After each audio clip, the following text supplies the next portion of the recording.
ഞാൻ എന്റെ പിൻഗാമിയായി കണ്ടിരുന്നത് പി മുഹമ്മദ് മുസ്ലിയാരെയായിരുന്നു. അങ്ങനെ ഒരാൾക്കും എതിരഭിപ്രായമില്ലാത്തവരെ മാത്രവുമല്ല, ഇവിടെയുള്ള നല്ല പ്രാസംഗികന്മാരുടെ പ്രസംഗത്തിന്റെ ചില ഭാഗങ്ങളൊക്കെ എടുത്തുകൊണ്ട് ഈ സോഷ്യൽ മീഡിയയിലൊക്കെ ചില ആളുകൾ ട്രോളും, ചില ഭാഗങ്ങൾ കട്ട് ചെയ്തിട്ട് ട്രോളും. പക്ഷേ ചെറിയ പി ഉസ്താദിന്റെ ഒരു ഭാഗവും ഇതുവരെ ട്രോളാൻ പോലും ബഹുമാനപ്പെട്ട ഉസ്താദ് അവർ കൊടുത്തിട്ടില്ല. അദ്ദേഹത്തിന്റെ വീടിന്റെ അടുത്ത് എപ്പോഴും അവലത്ത് തറവാടുമായി ബന്ധപ്പെട്ടിരിക്കുന്ന ഒരു പ്രായമുള്ള ആള് ജീവിച്ചു. ഇപ്പൊ അടുത്താണ് അദ്ദേഹം മരണപ്പെട്ടു പോയതാണ് എന്റെ ഓർമ്മ. അദ്ദേഹത്തിന്റെ അന്നത്തെ, അതായത് 10-50 വർഷം മുമ്പത്തെ 100 രൂപ കളവ് പോയി.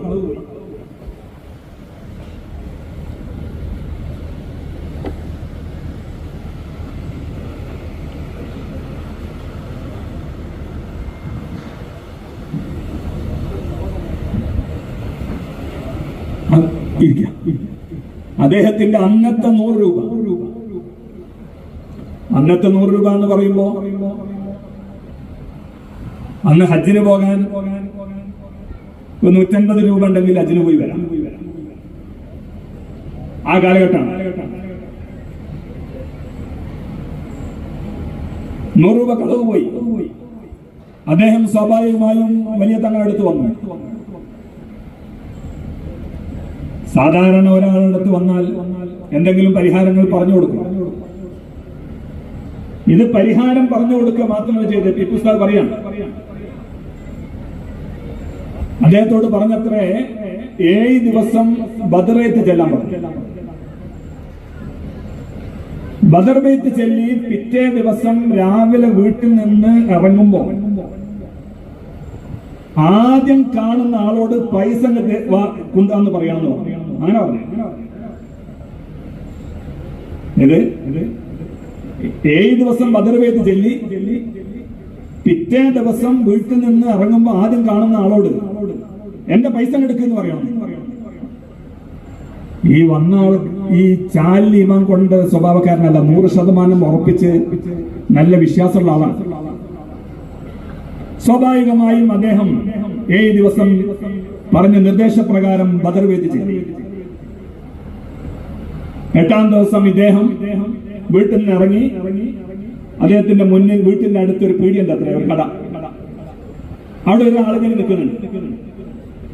വേറെ അങ്ങോട്ടും ഇങ്ങോട്ടും ചോദ്യമല്ല, എന്റെ പൈസ എടുക്കുന്നു. അപ്പൊ ഇദ്ദേഹം പറഞ്ഞു, കുറച്ച് ഞാന് എന്തായിട്ടുണ്ട്, ചില്ലറാക്കി പോയിട്ടുണ്ട്, ബാക്കി ഇതൊക്കെ എന്ന് പറഞ്ഞു. അങ്ങനെ ഞാൻ പറഞ്ഞു വന്നത്, അങ്ങനെയുള്ള ആ നാവിന്റെ അസർ, അതാണ് യഥാർത്ഥത്തിൽ ഈ വലിയ പ്രതിസന്ധി.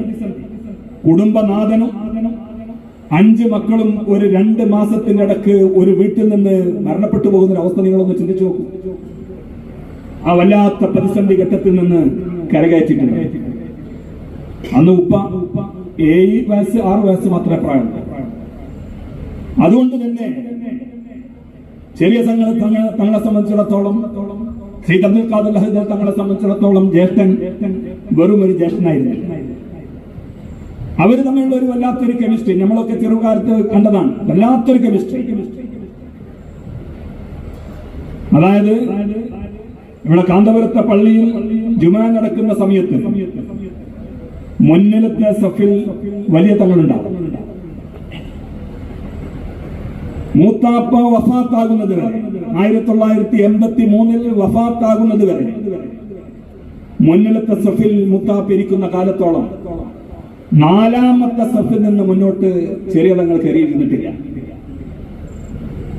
അത്രക്കും ബഹുമാനം. മാത്രവുമല്ല, ഈ പള്ളിയിലേക്ക് ഇന്നിപ്പം എല്ലാ ഭാഗത്തോടെ റോഡാണ്. അന്ന് ഈ മുത്താപ്പക്ക് വലിയ തങ്ങൾക്ക് ജുമയ്ക്ക് വരാൻ വേണ്ടി ജീപ്പ് മാത്രം വരുന്ന ഒരു റോഡ്, ഇവിടുന്ന് അവലത്തെ തറവാടിന്റെ മേൽഭാഗത്ത് നിന്ന് ഇങ്ങോട്ട് കയറ്റിയിട്ടുള്ള റോഡുണ്ട്. ആ റോഡ് അവിടെ വന്ന് ജീപ്പിൽ മേൽഭാഗത്ത് ഉപ്പയെ കാത്ത് നിൽക്കും, മുൻഭാഗത്ത് മുത്താപ്പിരിക്കും. പക്ഷേ ജീപ്പിന്റെ മുന്നിൽ ഉപ്പ കയറുന്നത് നമ്മൾ കണ്ടിട്ടില്ല. പിന്നിലേക്ക് മാത്രവുമല്ല സംസാരിക്കുന്ന സമയത്ത് ഒന്ന് നീണ്ടു നൂന്ന് സംസാരിക്ക പോലും, ശബ്ദം കുറച്ച് വളരെ അതവോടുകൂടി. ഞാൻ പറഞ്ഞു വന്നത്, ഒരു മകനും ഒരു ബാപ്പയും ഒരു ശിഷ്യനൊരു ഉസ്താദിനെയും ഇതുപോലെ ബഹുമാനിക്കാൻ ഞാൻ എന്റെ ജീവിതത്തിൽ കണ്ടിട്ടില്ല. അത്രക്കും വലിയ ബഹുമാനമാണ്. മാത്രമല്ല അവേലത്ത് തറവാട്ടിൽ വലിയ തങ്ങൾ ജീവിക്കുന്ന സമയത്ത് മുൻഭാഗത്തു കൂടി വീട്ടിലേക്ക് കയറില്ല, പിൻഭാഗത്തു കൂടി മാത്രമേ കയറൂ. അത്രക്കും ബഹുമാനമാണ്. അങ്ങനെ അവർ തമ്മിലുള്ള വല്ലാത്തൊരു കെമിസ്ട്രി ഉണ്ട്. എന്നാലോ ജനങ്ങളിടയിൽ പരിഹരിക്കേണ്ട എന്തെങ്കിലും ഒരു വിഷയം മൂത്താപ്പയുടെ അടുത്ത് പോയിട്ട് പറഞ്ഞാൽ അപ്പം പറയും, അവന്റെ അടുത്ത് പോയി കുഞ്ഞിസീദിന്റെ അടുത്ത് പോയിട്ട് പറയുന്നു. അത് തമ്മിലുള്ള വല്ലാത്തൊരു ജ്യേഷ്ഠനും അനുജനുള്ള വല്ലാത്തൊരു പൊരുത്തം. മാത്രവുമല്ല അവേലത്തെ തറവാട്ടിൽ നിന്ന് കുയ്മണ്ണിലേക്ക് വലിയ തങ്ങൾ താമസം മാറ്റി. ആ സമയത്ത് ചെറിയ തങ്ങളോട് വലിയ തങ്ങൾ പറഞ്ഞു, ജ്യേഷ്ഠൻ അനുജനോട് പറഞ്ഞു, ആരെങ്കിലും ഇങ്ങോട്ട് എന്തെങ്കിലും ആവശ്യവുമായി വന്നാൽ എന്തെങ്കിലും പറഞ്ഞു കൊടുക്കുക. അങ്ങനെ ആളുകൾ വരുന്ന സമയത്ത് ഇപ്പൊ നമ്മൾ മനസ്സിലാക്കേണ്ട വല്ലാത്തൊരു എന്താ പറയാ, കാരണം ആളുകളെ നമ്മളിലേക്ക് പിടിച്ച് പറിക്കുന്ന ഒരു കാലഘട്ടമാണല്ലോ. എന്നാൽ ഇവിടെ അവേലത്ത് ചെറിയ തങ്ങളടുത്തേക്ക് ആളുകൾ ആവശ്യവുമായി വരുമ്പോ പറയും, ഉക്കാക്കന്റെ അടുത്തേക്ക് പോയിക്കൊള്ളുന്നു. അപ്പൊ ആ വന്ന ആളുകൾ പറയും, ഞങ്ങൾ ഇങ്ങോട്ടായിട്ട് കണക്കാക്കി വന്നതാണെന്ന് പറഞ്ഞാൽ എന്തെങ്കിലും പറഞ്ഞു. ഞാൻ പറഞ്ഞു തന്നത് അങ്ങനത്തെ വല്ലാത്തൊരു കെമിസ്ട്രി ഈ നാട്ടിലുള്ള സമീപ പ്രദേശങ്ങളിലെ ഒരുവിധം മധ്യസ്ഥൊക്കെ ഇവരാ പറയാ. ആ സമയത്ത് അന്യോന്യം ഒരു എന്താ പറയാ, ഒരു സുൽഹായിക്കാളി എന്ന് പറയുന്ന ചില വ്യവസ്ഥ ആക്കാത്ത ചില തെറ്റുകൾ ഉണ്ടാവുന്നു. അങ്ങനെയാണെങ്കിൽ മുത്താപ്പയുടെ അടുത്തുള്ള ഒരുപാട് അന്നത്തെ പ്രായമുള്ള ഒരുപാട് ആളുകളുണ്ടാവും. അവരങ്ങോട്ട് ആ പ്രൊസീഡിങ് അവരൊന്ന് തീരുമാനിക്കും. നേരെ മറിച്ച് സ്വത്ത് തർക്കം അങ്ങനെ ഉണ്ടെങ്കിൽ അവരെന്നെ വിളിച്ചോളെന്ന് പറയും, വലിയപ്പനെ പിന്നെ ചെറിയ തങ്ങൾ വിളിച്ചോളെന്ന് പറയും. എന്നിട്ട് അതിനുശേഷം ഇവരാണ് പഞ്ചായത്ത് പറയുന്നത്. ആ നിലക്ക് പരസ്പര ബഹുമാനവും ആ ഒരു കെമിസ്ട്രി, ആ ജ്യേഷ്ഠനും അനുജനുമുള്ള രണ്ട് തടിയാണെങ്കിലും ഒരേ മനസ്സുള്ള രണ്ടാളുകൾ, ആ വലിയ രണ്ട് മഹാന്മാരായ ആളുകൾ ഇവിടെ അന്ത്യവിഷം കൊള്ളുന്നു. അവരുടെ മാത്രം നേർച്ചയല്ല, ഉറൂസല്ല ഇവിടെ നടക്കുന്നത്. കാരക്കാട്ടിൽ അന്ത്യവിഷമുള്ള ഞാൻ നേരത്തെ പറഞ്ഞ ആ മഹാന്മാരുടെ ഒക്കെ ഉറൂസുമായിട്ട് ബന്ധപ്പെട്ടിട്ടുള്ള ഒരു പരിപാടിയിലാണ് നമ്മൾ സംബന്ധിച്ചുകൊണ്ടിരിക്കുന്നത്. 2015 ശേഷം ഒരു 5-8 വർഷമായിട്ട് നമ്മൾ ഈ കോവിഡിന്റെ സമയത്ത് പൊതുപരിപാടി നടത്തിയില്ല എന്നല്ലാതെ ബാക്കി എല്ലാ സമയത്തും ഈ അവേലത്ത് തങ്ങൾ അവാർഡ് നമ്മൾ മുൻകാലങ്ങളിൽ ഇവിടെ കൊടുത്തിട്ടുണ്ട്. പ്രഗത്ഭരായിട്ടുള്ള മഹാഗുരുക്കന്മാർക്ക്, വ്യക്തികൾക്ക്, ബഹുമാനപ്പെട്ട ശൈഖുനാ ഉസ്താദ് അവർക്ക് കൊടുത്തിട്ടുണ്ട്. ആദ്യത്തെ അവാർഡ് നമ്മൾ കൊടുത്തിട്ടുള്ളത് അന്ന് മർഹൂം ഈ നാടിന്റെ വിളക്കായിരുന്ന, ഈ നാട്ടിൽ ഈ ഓരോ കുടുംബത്തിലുള്ള ആളുകളുടെ വിഷമങ്ങളും പറയാതെ തന്നെ അറിയുന്ന ബഹുമാനപ്പെട്ട ചെറിയ ഉസ്താദ് നവറല്ലാഹു മർക്കദഹു, ബഹുമാനപ്പെട്ട ഉസ്താദ് അവരുടെ ദർജ അല്ലാഹു ഉയർത്തി കൊടുക്കുന്ന അല്ലാഹു അവിടത്തോടു കൂടി സ്വർഗത്തിൽ നമ്മളെ ബന്ധപ്പെട്ടവരെയും ഒരുമിച്ച് കൂടി തീരുമാനം.